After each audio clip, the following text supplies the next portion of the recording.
Life never handed me anything on a silver plate. In fact, most days it felt like it handed me nothing but cold scraps and a reminder that I didn't belong. I grew up surrounded by chaos, poverty, that suffocated fear that crept into every corner of my mind, and a sense that no matter what I did, the world had already decided my worth. People looked at me and saw failure before I even had a chance to try.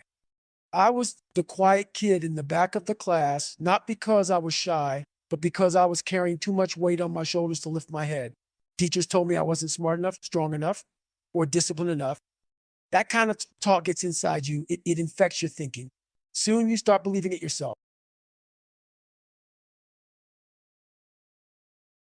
I had no money, no connections, no special talents. The only thing I had was pain from growing up in a broken home, pain from being called names, pain from knowing I was invisible to the world.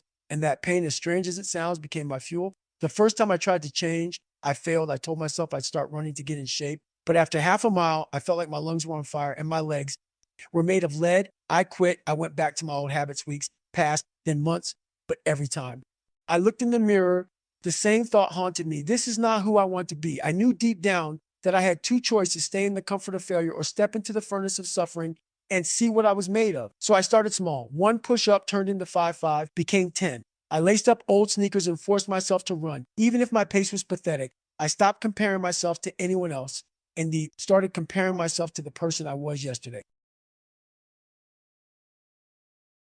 The goal wasn't to be the best in the world. It was to be better than the version of me that kept quitting. And I learned something early on. There are no shortcuts. Every single step, every single rep, every drop of sweat mattered. If you try to cut corners, you're only cheating yourself. Growth hides in the things you don't want to do, in the days you want to quit, but don't.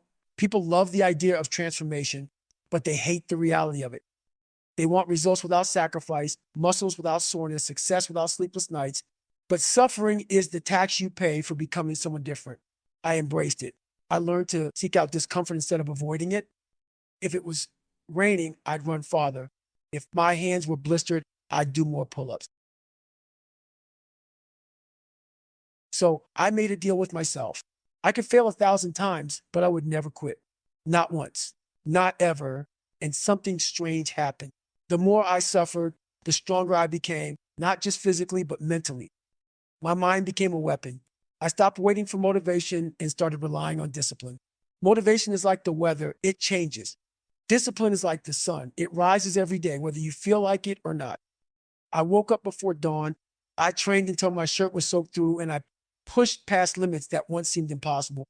Little by little, I became unrecognizable to the person I used to be. People started asking me how I did it, as if there was some secret formula. They wanted me to tell them it was a trick or a hack.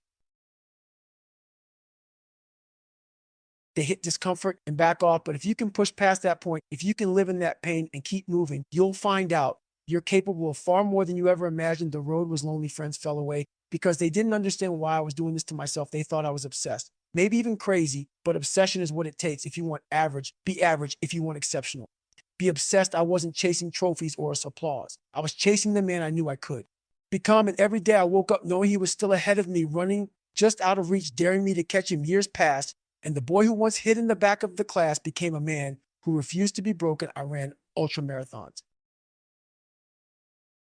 But I will outwork you. I will outlast you. I will keep going long after you've stopped. That's not talent. That's a choice. So if you're reading this thinking you can't change, you're wrong. You don't need perfect conditions. You don't need permission. You need a decision. Decide that the person you are today is not the person you'll be a year from now. Decide to suffer now so you can live later. Decide that there are no shortcuts, because every time you try to skip the hard part, you rob yourself of the growth that comes from it. I built myself out of nothing. No one handed me strength.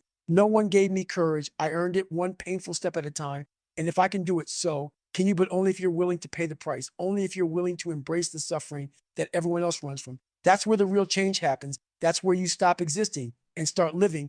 And when you get there, when you finally meet the person you were meant to be, you'll realize that all the pain was worth it, every single drop.